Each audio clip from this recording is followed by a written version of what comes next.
आज मैं आपको एक मजेदार कहानी सुनाने जा रही हूँ। कहा जाता है कि प्राचीन काल में एक तपस्वी ब्राह्मण कश्मीर में रहा करता था। परिवार बड़ा होने के कारण उसका पालन पोषण करने में असमर्थ रहता था। वह रात भर अपनी तपस्या में लीन रहता था और दिन भर मेहनत मजदूरी करने में अपने आप को खपा देता था। जितना ही वह नर्म और अच्छे स्वभाव का था, उतना ही उसकी पत्नी कुद्र और तीव्र स्वभाव की थी, जो उसे हर समय बहुत तंग किया करती थी। एक दिन ब्राह्मण काम ढूंढने के लिए निकला, पर कहीं भी काम उसे नहीं मिला। शाम को वह डरते डरते अपने घर में घुस गया, पर ज्यों ही उसे पत्नी ने खाली हाथ आते देखा और जलती हुई चूल्हे की लकड़ी लेकर आंगन में आई और आओ देखा न ताओ, और पति पर प्रहार करने लगी। दूसरे दिन फिर ब्राह्मण काम की तलाश में निकला, पर उस दिन भी भाग ने साथ नहीं दिया। घर पहुंचा तो वहां बच्चे को भूख से तड़पते देखा। यह देख उसका कलेजा मुंह को आ गया। वह करता भी क्या, बच्चे को खाली पेट सुला दिया। उसे नींद कैसे आती। सोचने लगा कि भगवान ने स्वयं कहा है कि मैं रात होने से पहले कीड़े मकोड़े तक के लिए अन्न की व्यवस्था करता हूँ। यदि पुस्तक में लिखी यह बात सही है, तो मेरे कलेजे के टुकड़े के लिए अन्न की व्यवस्था क्यों नहीं हुई है?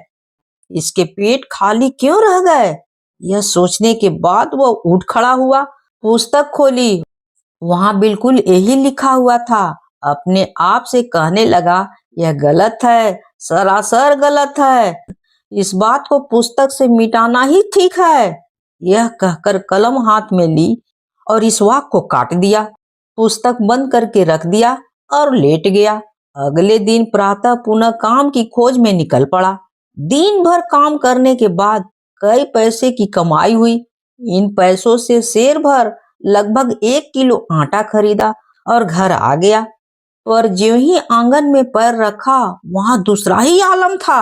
हर दिशा जगमगाता हुआ और हर कोई काम में व्यस्त था। उसे लगा कि वो किसी दूसरे के घर में आ गया है।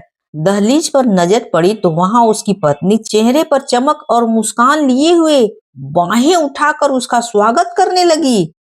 जब वह दहलीज पर आया तो पत्नी ने हंसते हुए उसके मुंह में मिश्री का एक ढेला डालते हुए कहा, आज हमारी उम्र भर की विपदा और अभाव दूर हो गए हैं। आपके एक मित्र ने हमें इतना धन और संपत्ति दिया कि हम पीढ़ियों तक निश्चिंत हो गए हैं। प्रभु उसे दीर्घायु प्रदान करे। पत्नी की बात सुनकर ब्राह्मण सोचने लगा कि मेरा ऐसा कौन मित्र है जिसने इतनी धन दौलत देकर हमारे कष्टों का निवारण किया है। हो न हो कोई भ्रमवश यह धन दे गया। कहीं मेरी पत्नी ने किसी सीधे साधे व्यक्ति को अपनी चतुराई से तो नहीं ठगा है। अरे वो व्यक्ति कौन था, बताओ? ब्राह्मण ने पत्नी से पूछा।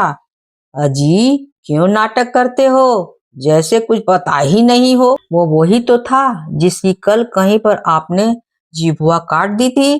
पत्नी ने उत्तर दिया। काफी खून बह रहा था बेचारे का।